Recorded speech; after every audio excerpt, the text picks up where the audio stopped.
thing is, for the exam, talking to various people, and then about the point distribution and the timing, just decided I'm going to leave it on Tuesday, but what I'll do is I'll limit the material on there. And so I told the morning class, you don't have to turn in any Chapter 7 homework. And so, reiterate that. Chapter 7 homework's not due. Even though it's not due, you should do some of it, right? Up to the calorimetry part, right? And then some of the stuff at the very beginning that deals with kinetic energy, potential energy, that stuff is going to show up on the next test, because I wanted to discuss kinetic energy and potential energy in the context of what we were talking about yesterday at the end. All right?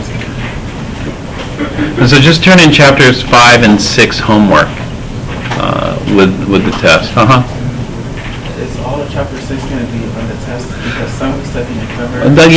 for example, the real gases I haven't covered yet. But it's still being on the test, right? I'll talk about real gases on Monday, but try that and see if you could figure it out. But today, though, I want to talk a little bit about Chapter 7, and then we'll do the lab. And then the lab, each run takes 15 minutes data collection time plus setup and cleanup. And so we should have time at the end of the lab. At the end of the lab, I want to take the class, hopefully we're in sync enough, and we're going to graph these in Excel.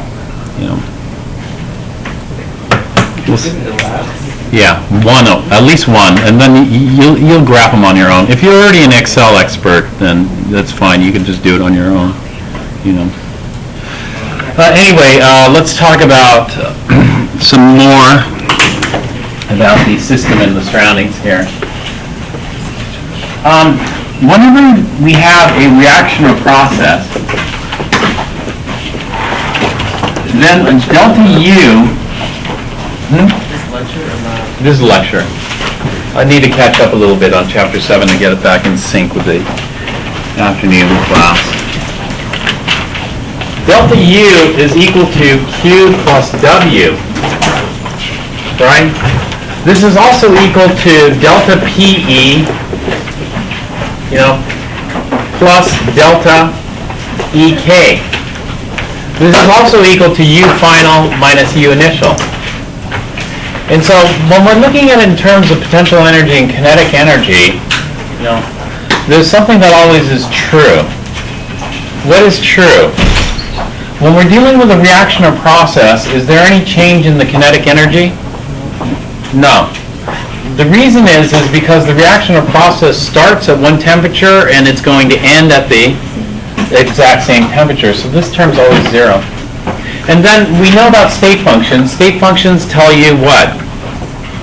That delta U is a state function, which means that for this reaction or process, we always lose or gain the same amount of heat.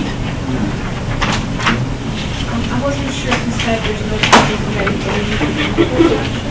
For chemical reactions, there's no change in kinetic energy yet. For chemical reactions.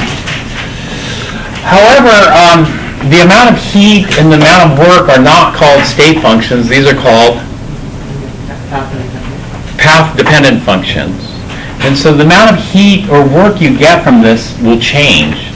And so what do you think about delta PE? Is delta PE a state function? Is that always the same? No.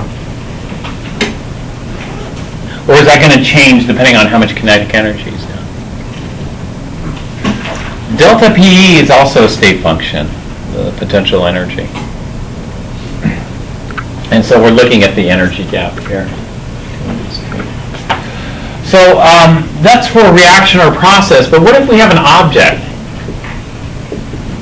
If we're dealing with an object, let's take a cold object and warm it up. So let's say we have a chemical reaction, releases heat.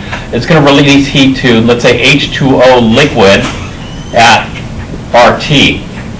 If we have an object like this and it absorbs heat, what's going to happen to an object that absorbs heat? It's going to warm up. And so what will result is that this H2O starts off at room temperature, but it becomes hot. And so at T hot. So when we think about this, is there any difference? This is delta U, and we're going to focus on delta PE plus delta EK, the change in potential energy and the change in kinetic energy. So when we have an object, is there a change in potential energy? That is H2O liquid more unstable than H2O liquid? Or is H2O liquid more stable than H2O liquid? Or what is it? Less stable or the same? H2O liquid is as stable as H2O liquid because they're the same thing. Therefore, the potential energy is zero. The change in potential energy versus this. When I look at a combination like methane and 2 oxygens versus CO2 and 2 waters, here it's easy to see these aren't the same potential energy. This mixture is going to be much less stable than this mixture. And so there's a difference in potential energy. Whereas this is H2O, this is H2O, there's no difference. It's the same thing, right? And so the potential energy is the same. And so whenever we're dealing with an object, all we see is a change in kinetic energy. That is, it goes from, let's say, cold to hot, or hot to cold. That's all that can happen to an object because its potential energy can't change. And so any kind of energy absorbed or released is going to be in the form of a temperature change. And so this is why we have these 2 equations. Over here, we know that Q is equal to the amount times Q is equal to the amount times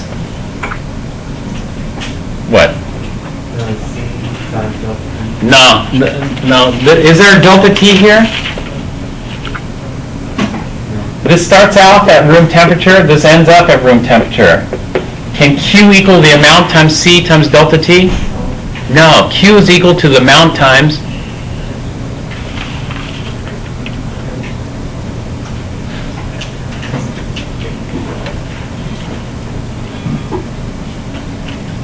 delta H under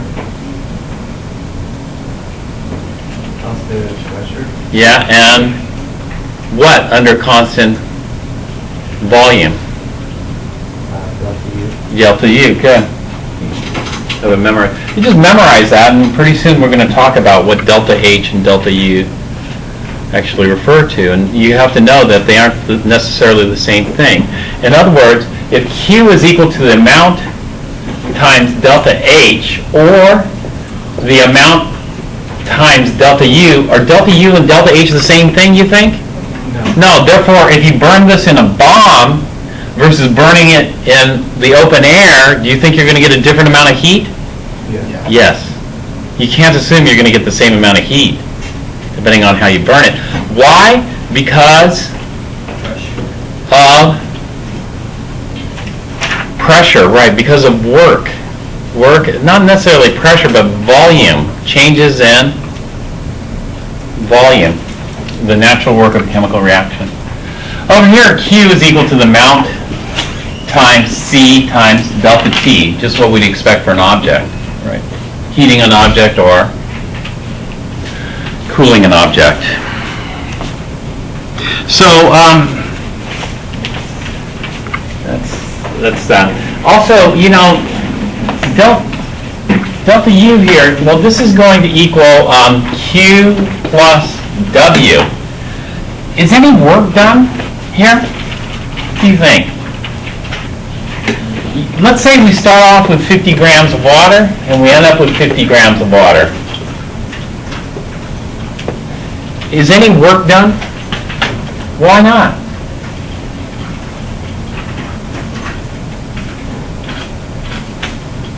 If we start off with 50 grams of water at room temperature and we end up with 50 grams of water at some hotter temperature, was work done? Maybe a negligible amount of work was done because the water would do what? Expand a little bit with temperature, but is it a significant expansion? No. And therefore an insignificant amount of work was done. In other words, we start off with 50 milliliters and we end up with 50 milliliters, which tells us delta V of the system is 0, therefore no work is done, right? And you just get this in the form of heat. Over here, do we know if any work was done? Yes. Yes, work is done, unless you do this in a bomb. And so this shows that path-dependent functions, here we have to look, how much work is done? Well, let's look at two extremes for this. Let's say we're looking at a slide at a playground, and you're at the top here, and then you slide down. And so you're going from U initial to U final. And in other words, delta U is going to equal Q plus W. And so as you slide down, you lose this energy. That energy goes off into the surroundings. Right? Did you do any work sliding down? No. And so in fact, the work is 0, and you just converted all that energy into heat. Now where did the heat go? Well, if you touch the surface of the slide, you'll see what? Or you'll feel it got warmer, and then you're going to have heat, right? Due to the friction of sliding down the slide. And so this is a case where we convert the internal energy change into heat by doing no work. Okay, sometimes that happens. But sometimes you want to do work too. One way is sometimes what we'd like to do is maximize the amount of work, minimize the amount of heat that's generated in this. And so to maximize the amount of work, what you do is you oil the slide so that there's no friction or very little friction. And then you tie a rope around your waist and hook it up to a frictionless pulley here. And then at the bottom of this rope, you'll have a mass that's about equal to your mass. If it were exactly equal to your mass, then we'd get the maximum amount of work, but you go down pretty slow, right? And so what you'll do is you'll just slide down here, and as you slide down, you're going to slide down slow because the mass is going to hold you back. If we go infinitesimally slow, then we won't generate any heat at all. And so let's say we go infinitesimally slow, not generate any heat, and convert all this into work. We convert it all into work by lifting this mass up here. You see? And so heat and work are not state functions, but what about delta U? Delta U is a state function because the amount of energy difference between being up here and being down here is always the same. You only have a fixed amount of energy to work with, but what we can do is we can alter how much work is done. Well, here's a case where we can alter it, but sometimes we don't have a rope. We can't alter it, and so that's called the natural work of a chemical reaction. And so sometimes work is unavoidable, and therefore we have to understand it and then compensate for it to determine how much heat is actually going to be released. And so next we're going to do some calculations using methane combustion to see various amounts of heat released under different conditions which result in different amounts of work. All right? Okay, I'm going to stop here.